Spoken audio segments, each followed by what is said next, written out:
Cerita malam itu, part kedua. Sekelebat bayangan putih itu mulai terlihat bolak-balik di luar jendela.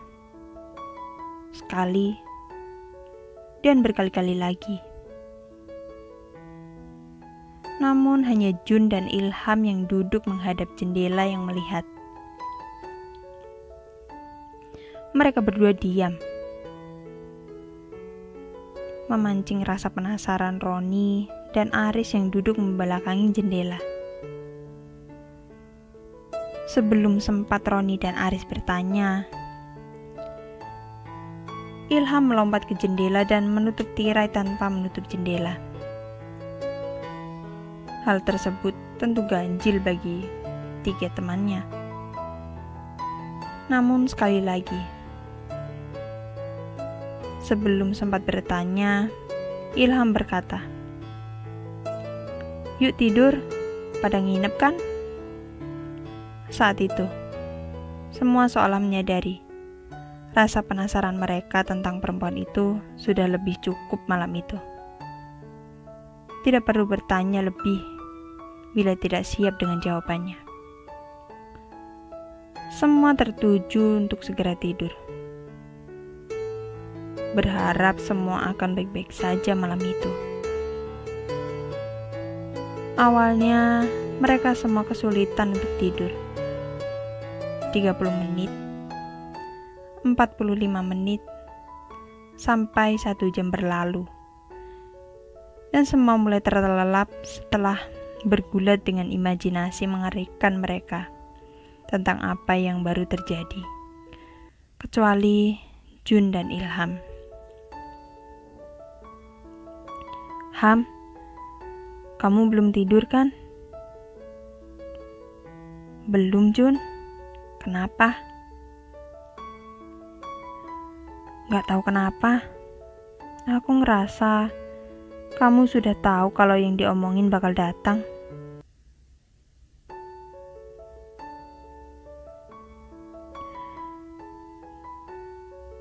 Tidak ada jawab lama dari Ilham.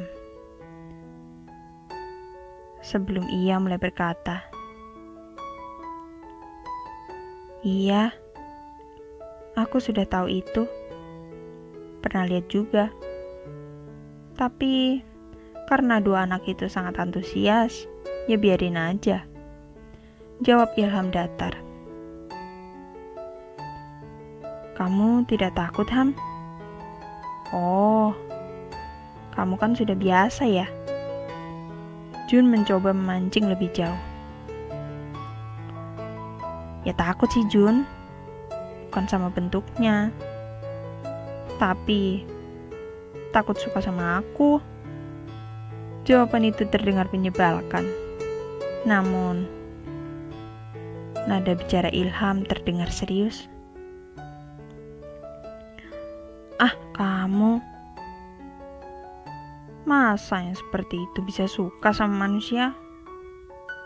Ngamuk mungkin. Si Nana kalau dibandingkan sama yang seperti itu."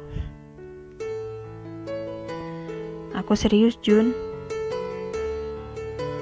Bukan bohong kalau Aki bilang begitu. Kamu tahu kan ajian keluarga aku." Obrolan itu menutup cerita malam itu. Tidak ada pembicaraan lagi malam itu, hingga tanggal berganti. Malam itu Ilham tidak dapat tidur pulas. Sementara suara dengkuran tiga temannya sudah mulai terdengar. Antara sadar dan tidak sadar, ia bermimpi bertemu perempuan cantik berbaju putih dan berambut panjang yang terus merayunya.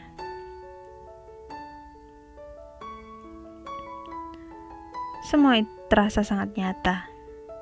Namun, peringatan tanda bahaya memaksanya menolak dan mengembalikan keterjagaannya.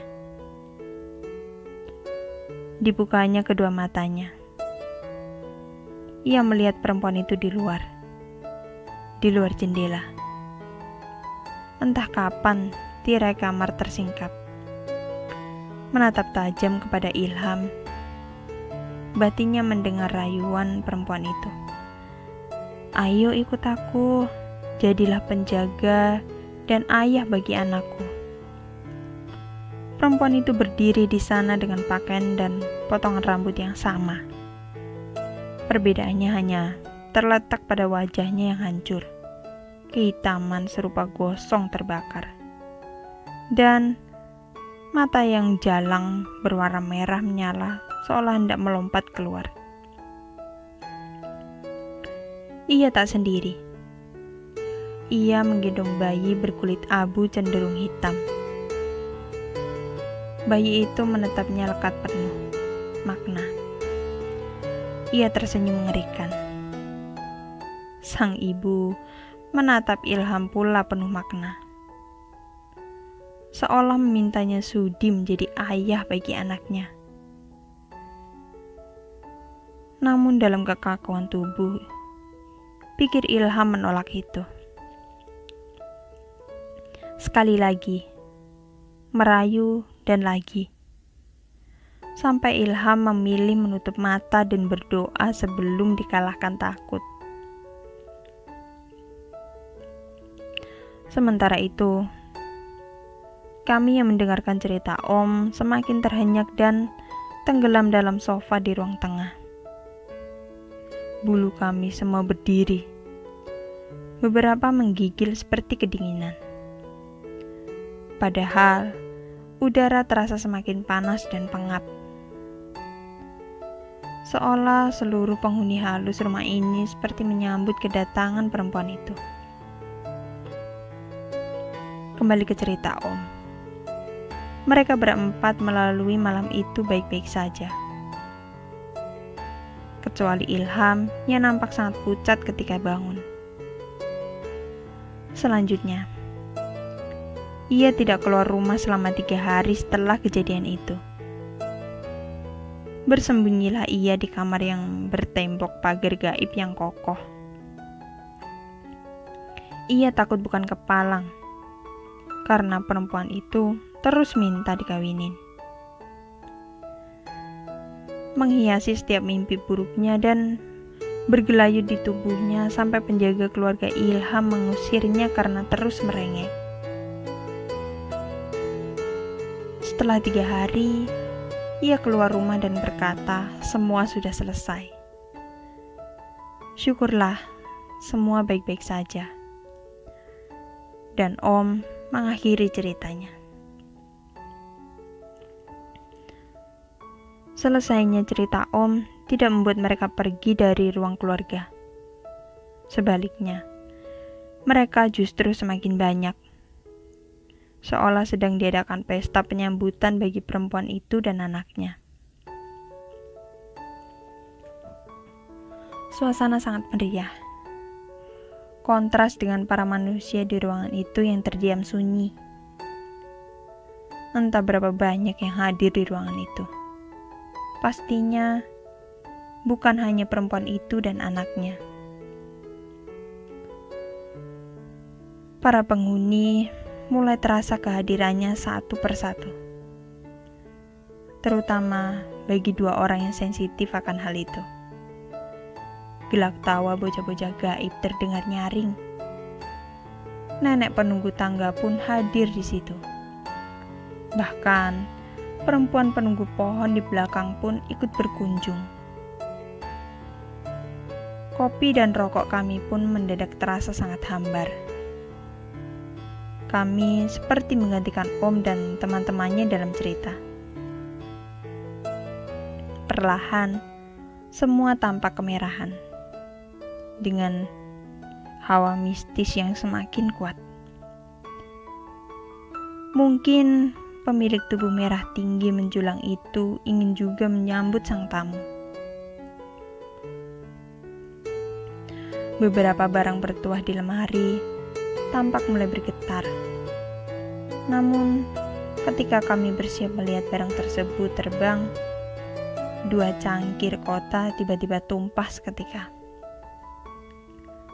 Belum sempat kami membereskan itu, aliran listrik di rumah mati. Hanya di rumah itu. Salah satu dari kami berjalan dalam gelap mengandalkan cahaya dari telepon genggam. Ia tidak langsung menyalakan listrik kembali, namun membuka pintu ruang tamu. Perlahan terdengar suara auman dan ketukan tongkat menyentuh lantai. Ia kemudian keluar menyalakan listrik. Setelah sebelumnya menyemburkan asap rokoknya ke seluruh ruangan. Samar, ia terlihat tersenyum sebelum meninggalkan ruangan.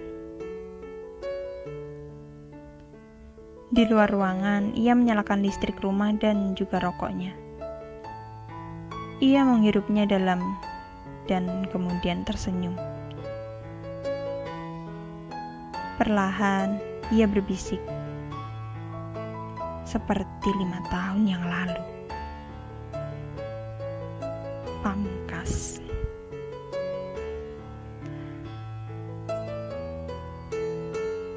Saya mohon maaf atas semua hal yang kurang berkenan, terutama bila yang mengharapkan sebuah utas panjang.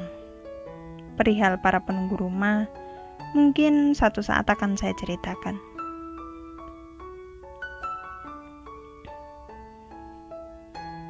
Ucapan terima kasih untuk Om Jun yang sudah memberikan pengalaman ini. Dan juga teman-teman saya yang saya pinjam namanya. Nama mereka cuma saya pakai untuk nama samaran. Cerita ini bukan tentang mereka. Sampai jumpa.